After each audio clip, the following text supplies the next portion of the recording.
Chairman P T I barrister Gohar اور ترجمان رؤف حسن نے بانی پی ٹی آئی کے متنازع ٹویٹ کیس میں ایف آئی اے کو اپنے موقف سے آگاہ کر دیا۔ بیرسٹر گوہر نے تحقیقات میں تعاون کی یقین دہانی کراتے ہوئے واضح کیا کہ کیس میں ایف آئی اے کا دائرہ کار چیلنج کیا ہوا ہے۔ اپوزیشن لیڈر عمر ایوب نے ایف آئی اے میں تحریری جواب جمع کراتے ہوئے حمود الرحمان کمیشن رپورٹ کی کاپی مانگ لی۔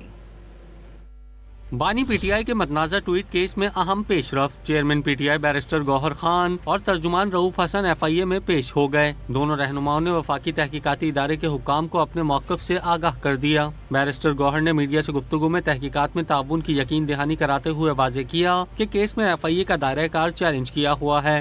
ہم نے اپنا موقف سے ان کو آگاہ کر دیا ہے اور دوبارہ ایف آئی اے نے بلایا ہے تو آئیں گے، لیکن ابھی ہم نے ہائی کورٹ میں بھی موو کر دیا ہے اور ان کی جورسڈکشن کو بھی چیلنج کیا ہوا ہے۔ دیکھیں اس کا ایونچولی کیا ہوتا ہے۔